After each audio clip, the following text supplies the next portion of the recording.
Recognition, power, and influence is your birthright, and this podcast shows you how to get there. Welcome to episode number 257.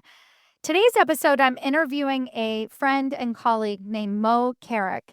Moe is the author of When Work is Good, What It Means, Why It Drives Results, and How You Can Build a Workplace People Love. In today's episode, we're preaching to the choir. We know that you understand that workplaces are different and that they need to evolve in order to match the needs of the leaders at the organizations today. However, a lot of people don't know how to actually make that happen. And Moe has dedicated her life to building better workplaces that work for everyone. She has really great insights into not only how you can change leadership from the top down, but also how you can start from exactly where you are today to make a better workplace for everyone. Today's episode is really, really exciting. It's a fun conversation, and I think you're really going to enjoy it. Let's get started. Welcome to Women Changing Leadership. I am your host, Stacy Mayer, and I teach you how to get promoted, get paid, and bring your whole self to the leadership table. I am on a mission to change organizations from the C-suite out, because women are the new face of leadership, and we are doing it on our terms. Hello, corporate badasses. Welcome to another episode of Women Changing Leadership. I'm your host, Stacy Mayer, and super excited, as always, to be here with you again this week. I am so thrilled to have a guest on today's podcast who's going to talk to us about redefining what it means to be a leader and how we can adapt modern principles in our leadership. And I am also excited to have her because our paths crossed, and you've heard me talk about Eleanor Beaton. She wrote the foreword to my book, and our paths crossed several years ago in Eleanor's program. I'm a huge fan of basically anyone who goes through her program and her work because the entrepreneurs that come out of that program are doing really meaningful, big, impactful things in the world. And Moe Carrick is one of them. And I'm just so thrilled to have her on the podcast today. Moe, thank you so much for being here. Absolutely. Thank you, Stacy. So happy our paths crossed in the incubator and just delighted to be here and talking to you. Yeah. Let me give a formal introduction and then we'll just dive right in. Moe Carrick is an internationally respected pioneer in the study and practice of workplace culture, whose award-winning frameworks are used by Nike and Nintendo. Moe has 3 TEDx talks, and according to Glennon Doyle, I love her, Moe Carrick is helping us change this toxic paradigm at work. Did you actually meet Glennon? Yeah. What? No, let's start there. Sorry. Oh, I have a funny story about Glennon, which I will tell. You want to tell it now? What we got? Okay, so the way I was able to get Glennon on the jacket of my... What is the jacket? Oh, on the jacket of your book. Okay. She read the whole book and she gave me such good feedback, but was like so supportive. It was Race Face Workplace, my second book that she was on the jacket for. And I had known of her work through her books. Meanwhile, my husband, which is a second marriage for us, so we've been married like 15 years, but this was still early in our marriage. He comes home one day and he's like, "Oh, I'm so excited. I reestablished a connection with my high school football coach who he coached, who was a very important mentor to him." And he's like, "Yeah, well, we got caught up. We're going to see each other in Virginia next week. And, I wonder if you've ever heard of his daughter. His daughter is somebody named Glennon Doyle." You're like, yeah. And by the way, we will link to Glennon's podcast. I listen to it all the time. It's so refreshing, and just her perspective on the world is just really fantastic. So good. So good. And so, of course, I'm like, yes, I know of Glennon Doyle. She's a mega star, right? Yeah. And that was before she had put out both her second 2 books. So she only had the one book that was big. So it was early days yet for her. And he's like, "Yeah, she's got a new book coming out, whatever." Oh, no, the second book had just hit. And then the Love, which was Love Warrior. And then her third one came out while we knew each other. So I was all fangirling and all this, and then over the years, as he continued to kindle his relationship with Coach Doyle, who's actually an amazing human. He and his wife, Patty, Glennon's parents, are incredible. Yeah. I've gotten to interact with him a bunch. And when I was getting ready to release the second book, my second book, I was like, I wonder if there's any chance Glennon would be interested in being a cover. And I asked, and she said yes. And I was like, I can't even believe it. But it's about that she read it and she talked about applying the concepts in her own company. And I was just really very honored. Her star has continued to rise. She and Abby won that book, but amazing human and from an amazing family. Yeah. Oh my God. Thank you for that story. You reeled me right in. You had me at Glennon Doyle. Yeah, and similarly, actually, I think this is really going to kick off our conversation today really beautifully. So, I had John Gray endorse my book as well, and it was sort of a similar situation. It was I looked for an opening and I asked, and he said, "Yeah." Well, I had to ask 3 times, and then he said, but I was just like, actually, each time I was clearer and clearer. I was, "Oh, maybe I misunderstood." Or maybe you misunderstood my ask, but I mean, and I was just really having fun with it and experimenting and sort of saying, what if, and just kind of similar to how you did that. And one of the things that I was mentioning to Mo, we were talking about the listeners, you beautiful women who listen to this podcast.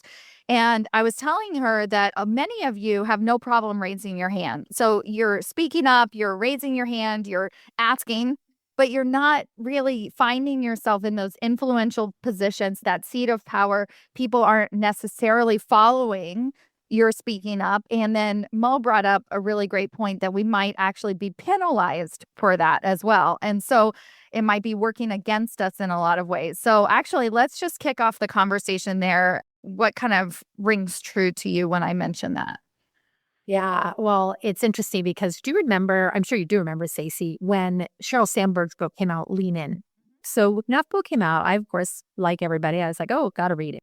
But the more I read it, the angry I got. Yeah, totally. I'm like, okay, hang on a second, Cheryl. Like, what is that? And because what I felt in that book, and I think Sheryl Sandberg has like reversed some of her stance on stuff. Sure, is very much around what I would call an assimilation message. As women, we need to show up more like men at work to be effective. That's how I read it. That's not what she was saying. That's how, with things, Right. pull your chair up to the table and speak authoritatively, whatever those pieces were. And my lived experience is that actually doesn't work as well for us because we're seen as the same characteristics that are seen as positive for men are seen as negative for women.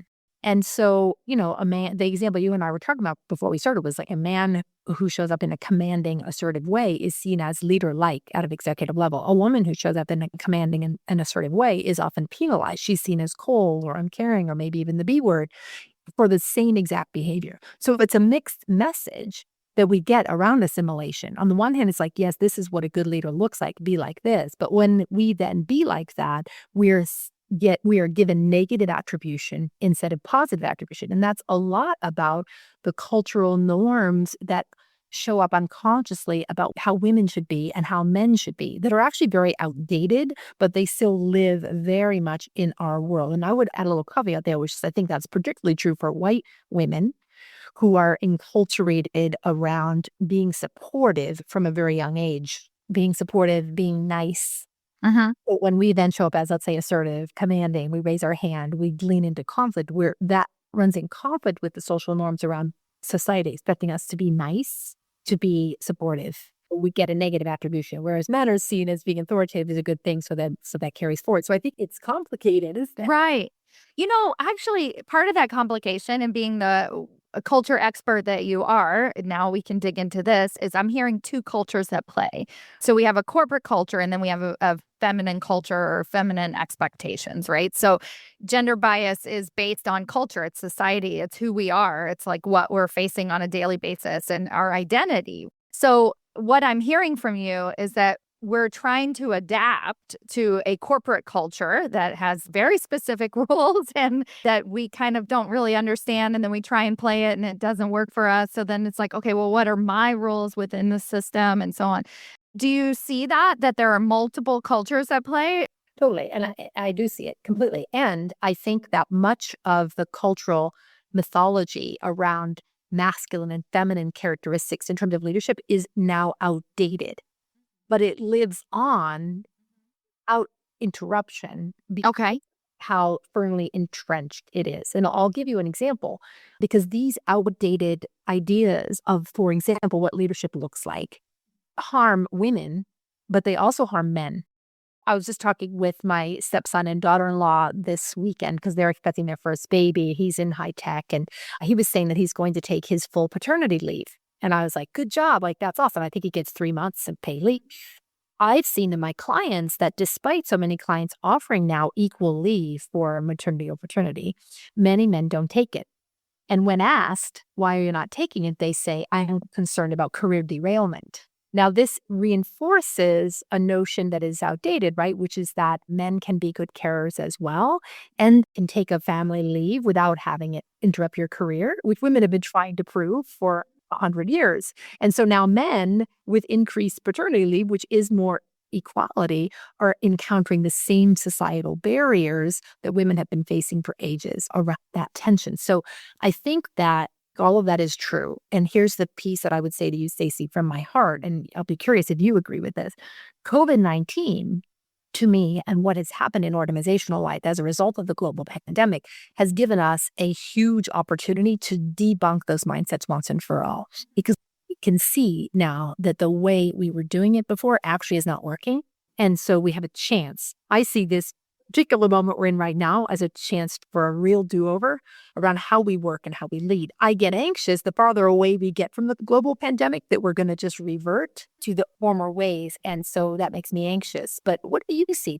So speaking of that reverting I think that is I don't know. Just in my head, I'm thinking about the women who are just like a little bit worried. Like I was just like collectively as a womankind. But then I look at my husband and I look at the shift in our own personal family dynamics when, sometimes we talk about post 4 years ago and I'm like, oh my God, you didn't do any of this. Like I always felt like he and I were 50-50, but no, oh my God, what was the load that I was carrying? But we're much closer to it now that he works from home. But we do school drop off, and there are so many fathers at school drop off now. And so I'm seeing men everywhere. And what my hope would be, and we can continue to dive into this and what the role that men play in the shift is that, I actually don't think that my husband wants to go back to that.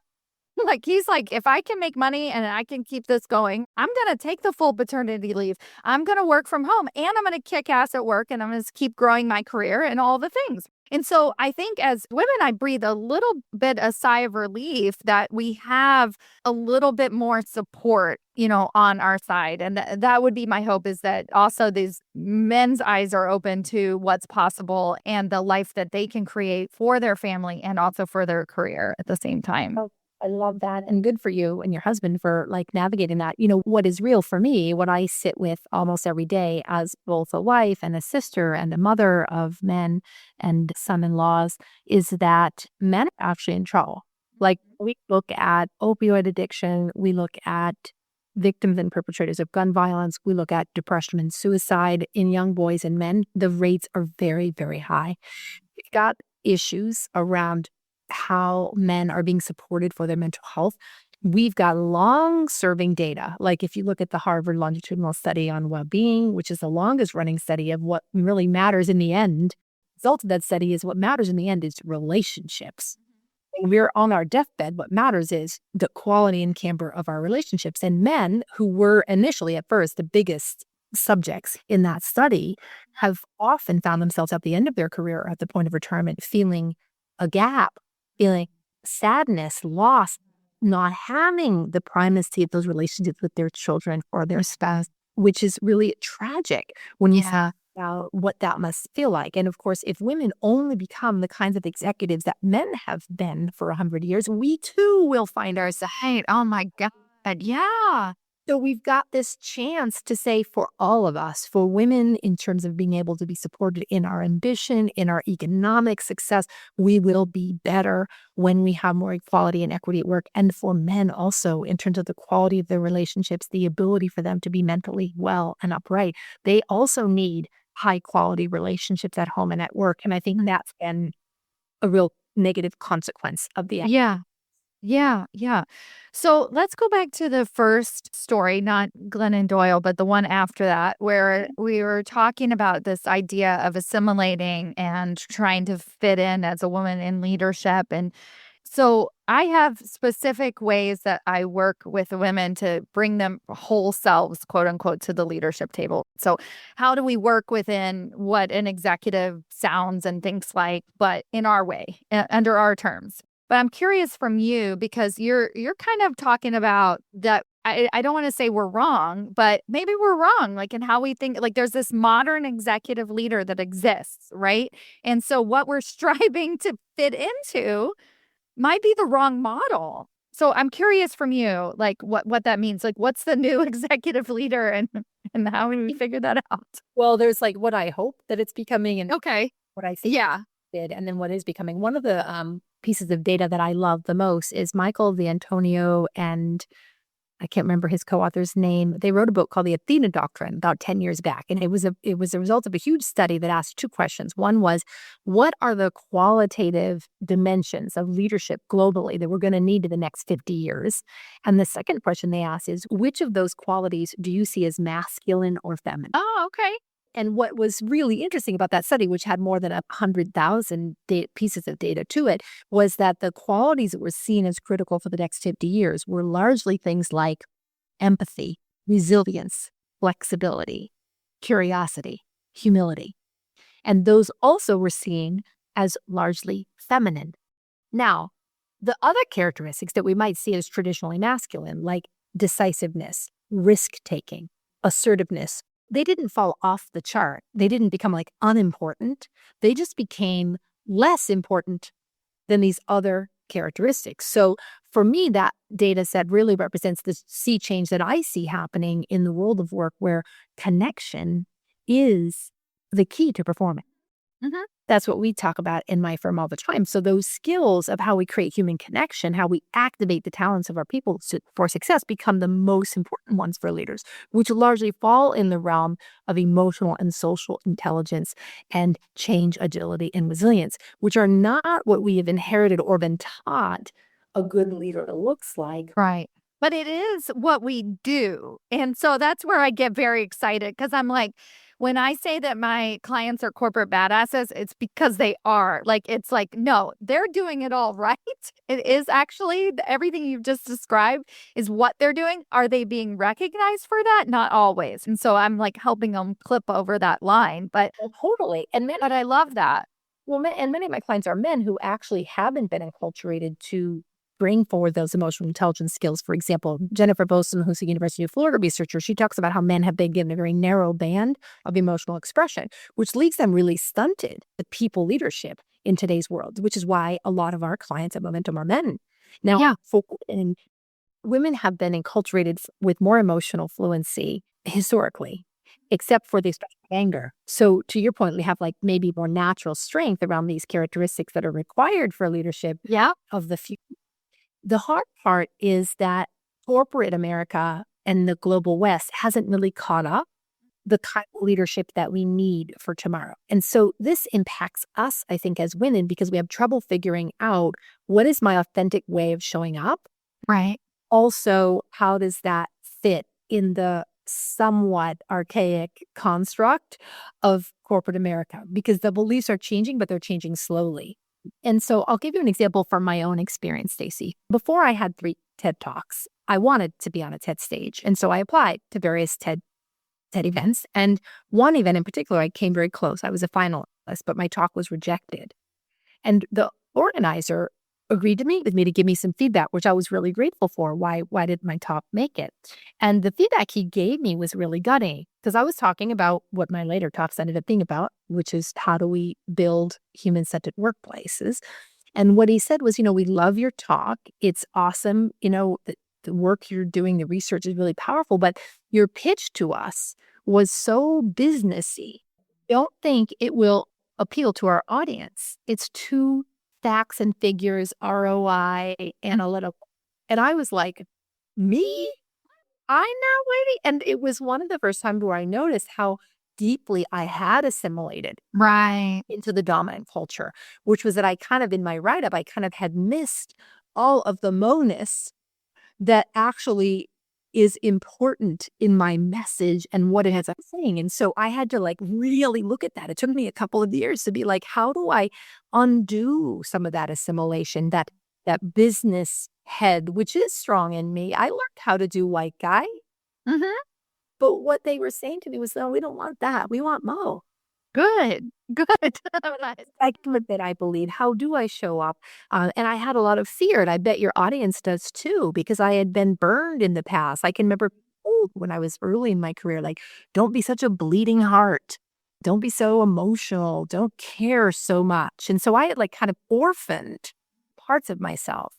And what I needed to do, of course, was to learn how to not orphan those parts of myself, but also to calibrate them in a way that was more effective in the business environments that I was working in. And I think I've done that fairly well. Absolutely. And I was just so curious when you were talking about the Athena project or the research, but what is happening in the next 50 years that require this change? Why is it need? Because it sounds like there's a desire, but it's also the future. What's happening in the future that I need to be aware of? Well, I think there's two main trends that I'm seeing. One is that employees have wisened up. Hmm. The younger generations are looking at how their parents worked and they're like, no, thank you. What I mean by that is they want to have a life that works. They want to feel purpose in their work. They want to feel seen and valued, and they are not willing to take some of the hits that generations previously have taken. For example, with workaholic behavior, with sacrificing your whole life, for work.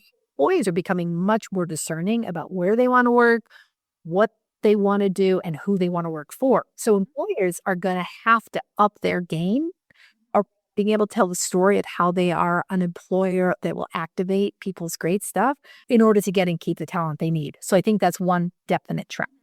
The other trend we're seeing is that all companies, small to mid-sized companies, the big ones, and all the other sectors, education, healthcare, not-for-profit, are continuing to have to be very resilient around the kinds of partnerships that they create to support their business model, which is more intense and more dynamic now than I think it ever has been before. When we look at mergers and acquisitions, relationships, and those are all about relational. So I think the combination of those two trends is really forcing bind to that. The remote work global trend that came out of COVID-19 that's still evolving, and employees really wanting to have their work fit their life, not the other way. Yeah. Now, let me just go back to you and your personal evolution. Have there been any surprises? I mean, you kind of mentioned one with the TEDx pitches and things like that. Any other surprises, like maybe perhaps with some of your clients, ways that you've been able to shift culture that you didn't even expect? With what I've seen in my clients? Yeah, maybe we go there, I guess. Yeah, absolutely. I'm always surprised by my clients. You probably feel that about you too, right? But my company was a B Corp from 2014 to 2021. We let that go during COVID, but we've always had a commitment to the triple bottom line. But very few of our client companies are B Corps. And one of the things that consistently amazes me about the clients that we get to work with is once they begin to get their hearts and minds underneath this idea that the key to their success is the people that work for them, they are capable of such incredible pivots and changes to redesign everything about how they do what they do, how they lead, how they build and reinforce culture, how they create active teams in ways that are brilliantly courageous and vulnerable and strategic, and they get results. Yeah. Get results, which just is so powerful to bear witness to, and I'm consistently impressed. My God, but it takes that mindset shift. And then what about for you? Like, why do you feel motivated to have a voice? What is your next journey? What are you've written 3 books, 3 TED Talks, all the things. So why do you do this work?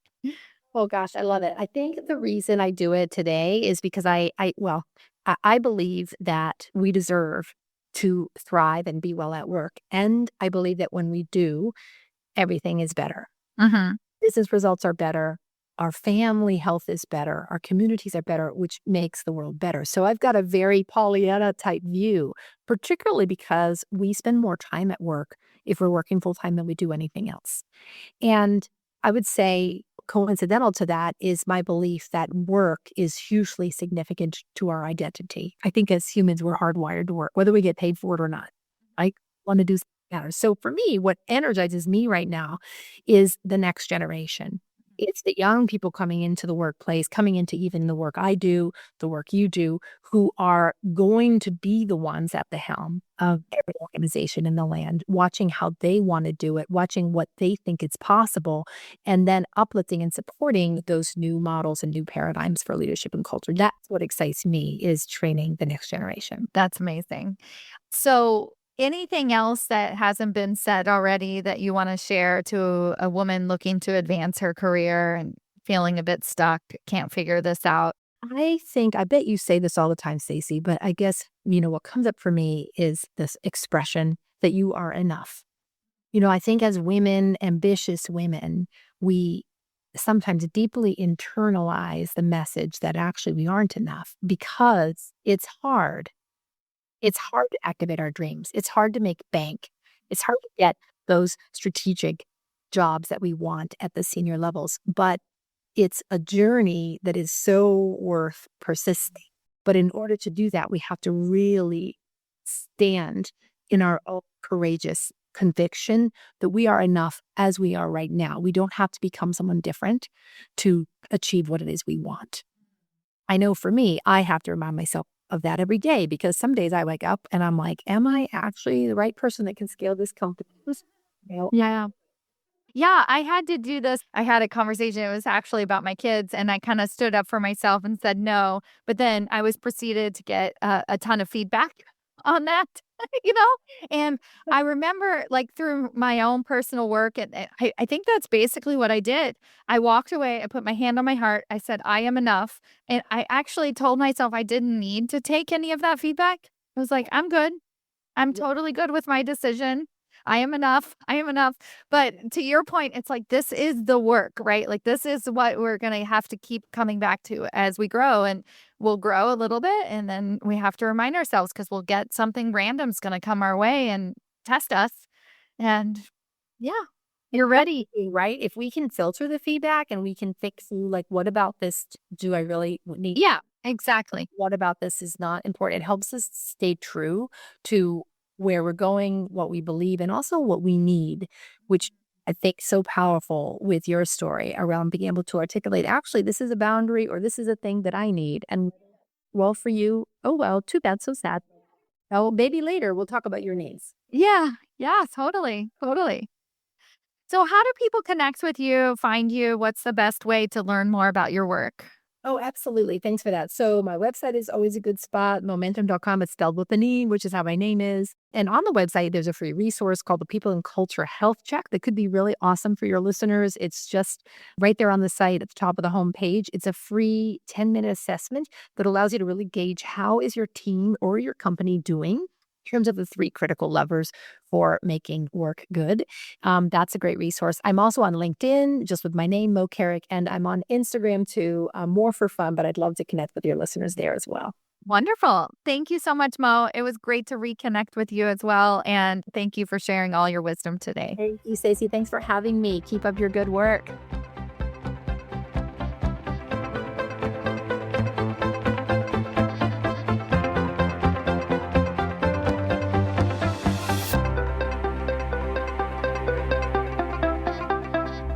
Before you go, I have a question for you.